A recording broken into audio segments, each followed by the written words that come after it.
سلام، من یاسمنم و اولین ویدیو از کانال یوتیوب من خوش اومدید.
حدود 9 ماه پیش برای زندگی به اینجا آمدیم.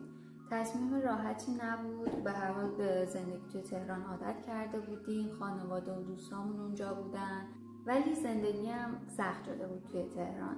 ترافیکای سنگین، یعنی تو یه جا می‌خواستی بری قشنگ 2 ساعت بعد توی ترافیک می‌موندی. آلودگی هوا قبلا فقط مربوط به پاییز و زمستون و فصل سرد میشد کلا، ولی الان یه جوری شده که حتی بهار و تابستون هم یه وقتایی هوا آلوده میشه دیگه. پاییز و زمستون که حتی نفس کشیدن هم واقعا سخت میشه توی این هوا و سال به سال هم این قضیه داره بدتر و بدتر میشه. ما مدت ها بود تو این فکر بودیم که تهران رو ترک کنیم و واسه زندگی بریم یه جای دیگه، ولی حقیقتا خیلی تصمیم سختی بود واسمون.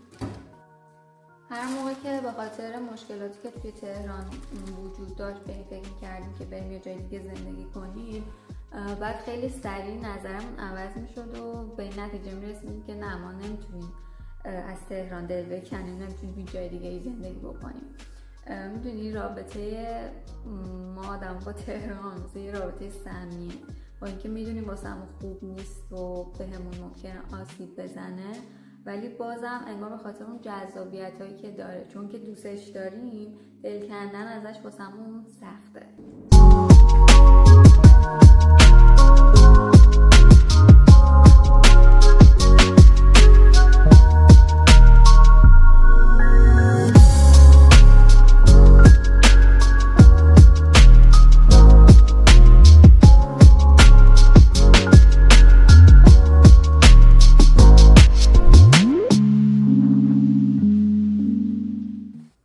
حالا چی شد که بعد کلی شل و سفت کردن و یه روز بریم شمال زندگی کنیم، یه روز نه ما نمیتونیم اونجا زندگی کنیم و اینا، تصمیممون قطعی شد.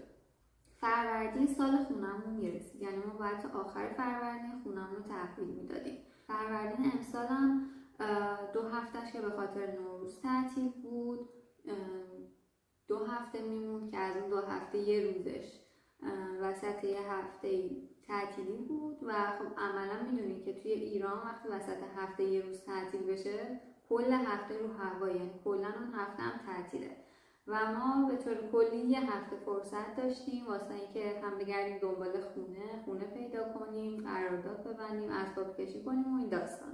توی این مدت اینم در نظر داشتیم که حالا اگر هیچ خونه‌ای پیدا نکردیم دیگه میریم شمال واسه زندگی، یعنی خیالمون از این بابت راحت دیگه. ما میگشتیم دنبال خونه و خونه‌هایی بهمون نشون میدادن که برمیخورد بهمون. مثلا فکر کن شما مثلا 30 تومن مثلا میخوای اجاره بدی، یه خونه 50 متریه، کرکسیفه، بعد نقشه، بعد بویه، یعنی خلاصه افتضاح، واقعا پول کمی هم نیست واقعا و یه جوری منت هم سرت میذارن که انگار مثلا پولت کم، اگه فلان قد بیشتر داشتی. یه مورد داشتم که مثلا حالا نشونت بدم، یعنی املاکیام که دیدی چجوریه، یعنی تو مثلا ماهی 1 میلیارد هم بخوای پول اجاره بدی، میگن داره یه 100 تومن دیگه بذاری روش، موردهای بهتری سراغ دارم واسه اگه این کارو بکنی. خلاص این دیگه تیر آخر بود و بعد این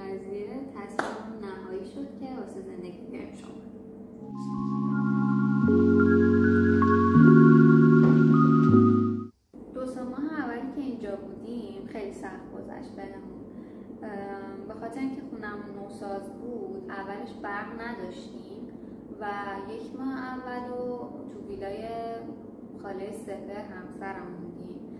بعدش هم از همسایه‌مون برق گرفتیم و به خاطر همین مجبور بودیم کم مصرف کنیم و به خاطر همین کولرمون هم نصب نکرده بودیم و فکر کن توی اون هوای گرم و شرجی شمال ما با یه پنکه داشتیم زندگی میکردیم. حالا یه روزایی برقم میرفت و دیگه اون پنکه هم حتی نداشتیم. یه تایم انقدر هوا گرم میشد که واقعا نمیتونستیم خونه بمونیم، غیر قابل تحمل بود.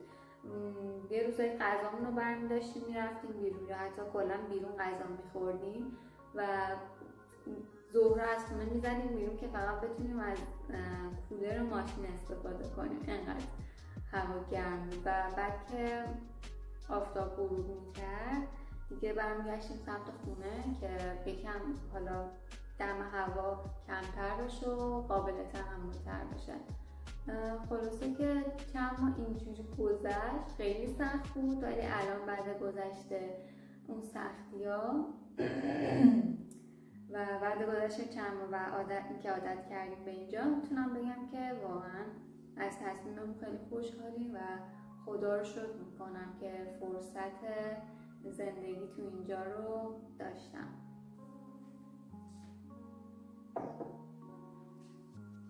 مرسی که تا اینجای ویدیو رو تماشا کردین. اگر از این ویدیو خوشتون اومد ممنون میشم که لایک کنین و چنل من رو سابسکرایب کنین تا ویدیوهای بعدی. بوس به